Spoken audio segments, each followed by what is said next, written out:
On paper, the relationship looks just fine. You live together, you share bills and responsibilities, you even have sex sometimes. But if someone were to ask, who's keeping this part of the relationship alive, the sex part, you probably wouldn't say we or us. You'd say me. If you were listening to this podcast, I'm willing to bet good money that you would say me. This is the thing. Responsibilities get assigned in relationships. Usually it's not formally. I mean, nobody's sitting down with a spreadsheet divvying out who does what. But over time, inevitably, one person starts to do some things and the other person does the others. And sex is one of those things. Hey, lovers. This is Sex in Real Life.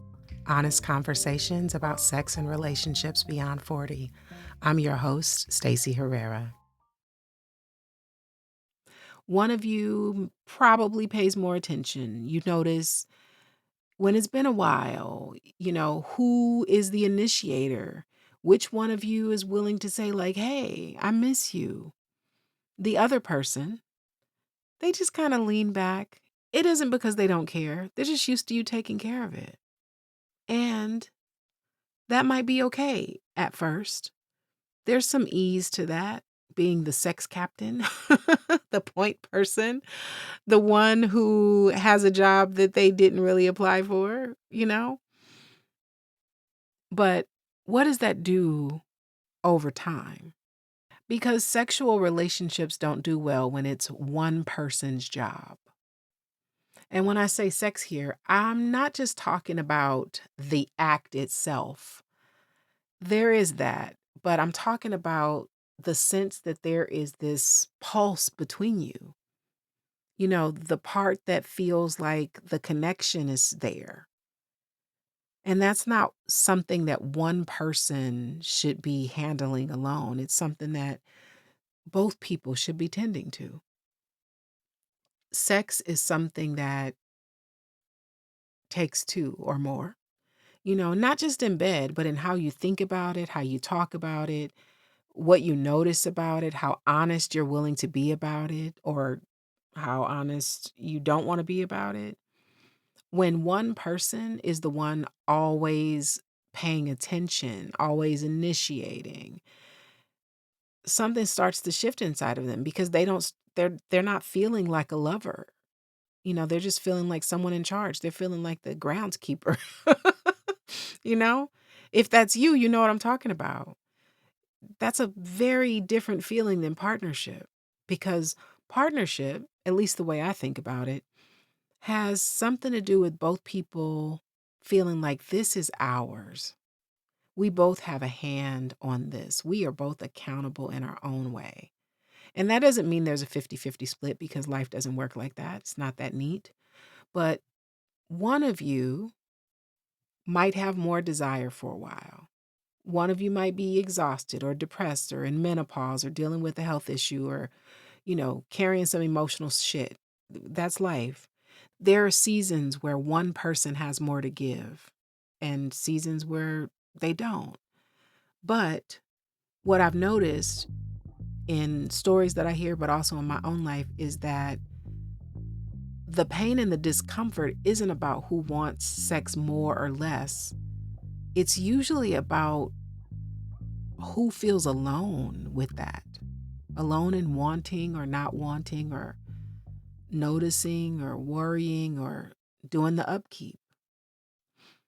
In my relationship, this showed up not exactly like this, but for a long time, my partner did most of the initiating, but he wasn't being direct about it. He would just kind of like be vague, he'd get this look on his face, or he'd ask me a question like, "What are you about to do?" Or what's on your schedule? And most of the time I knew what he was talking about. I didn't always take the hint, because it was still ambiguous, and I sometimes struggle with ambiguity. Not sometimes, I always struggle with ambiguity. I always struggle with ambiguity. I'm a direct person, I don't like guessing. I don't wanna decode and read between the lines.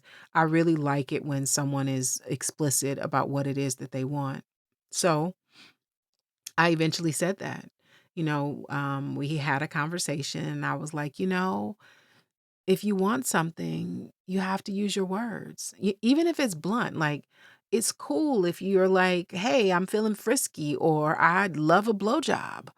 I mean, and that might sound crass to some people, but for me, that kind of clarity feels respectful to me. At least then I know what we're talking about. And to his credit, he listened. One of the things I love about my partner is he is willing. He can't always get with the program immediately. Sometimes it's not what he wants, and that's okay. That's allowed. But he is willing to listen. He is willing to consider, and that is one of the things that greases the wheels in our relationship. But after that conversation, now he'll say like, um, "Can we have some sexy time later?" Or I would really like a blowjob. And we take it from there. Sometimes the answer is yes, sometimes it's no. And sometimes it's not right now. But, you know, sometimes it's like, I'm not really into that, but I'm open to some kind of closeness. Let's do some cuddle time.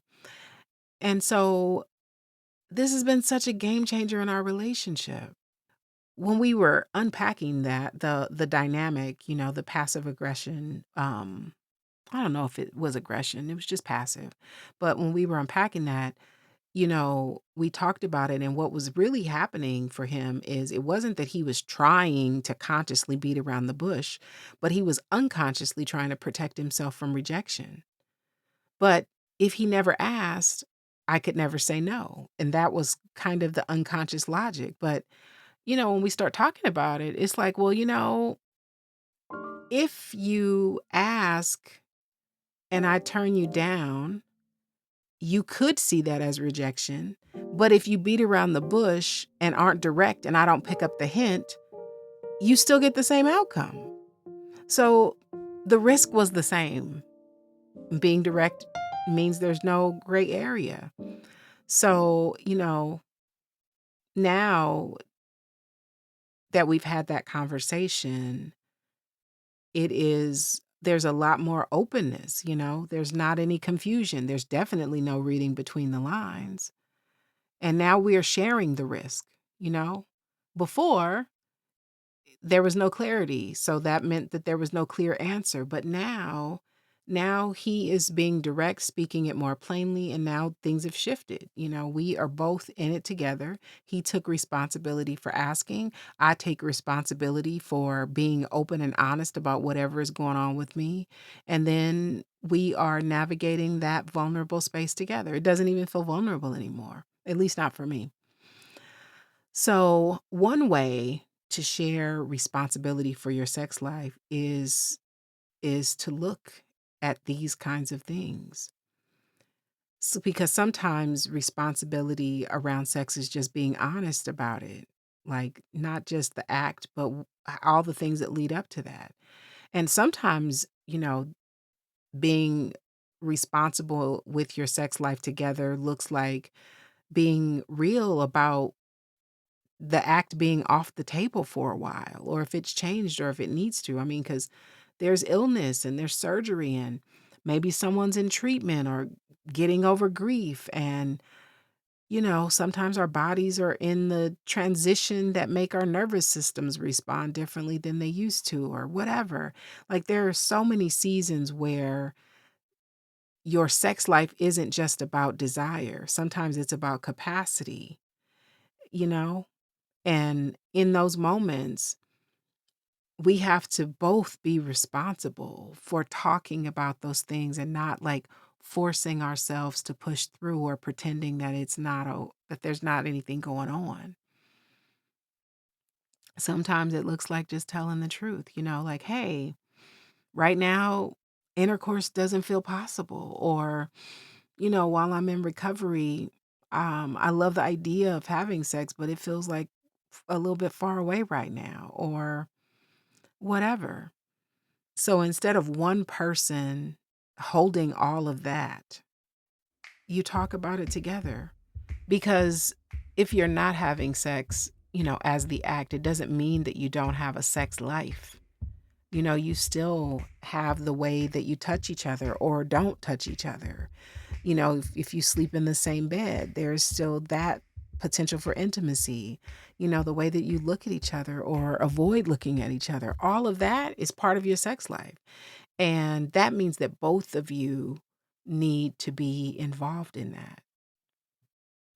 I think that couples who manage to stay in relationship with this part of their connection, even if the sex is sparse or changed or complicated, you know, those relationships go the distance. Even just being able to say like, "Hey, I miss being close and I know that you're recovering and I'm scared of hurting you." That can open a whole new space of being able to have more intentional touch and sexual energy and even if it doesn't mean that sex is on the table, or I'm relieved that we're doing more of X, or I'm relieved that we're not doing more of X. And I'm also sad about, that we can't do that anymore.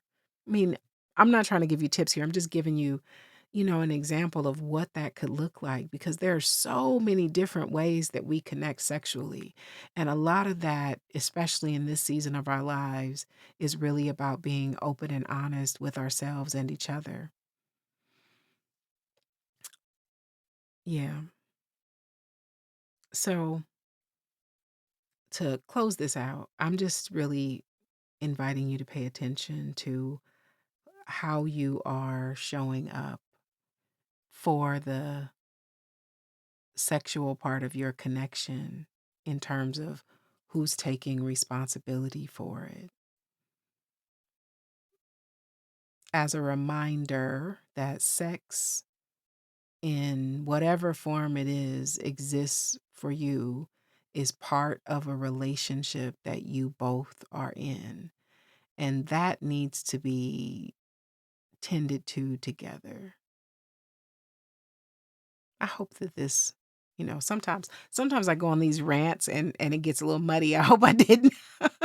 I hope I didn't muddy it up because I really, really think that this is such an important part, like to start asking, like, what would it look like for both of us to be in this part of our relationship together? If this landed for you in any way, do share it. Post it, text it, tweet it. I don't know what they call, whatever, pin it. And if you feel inclined, take a few moments to leave a rating or a review. It really does help other people find these conversations.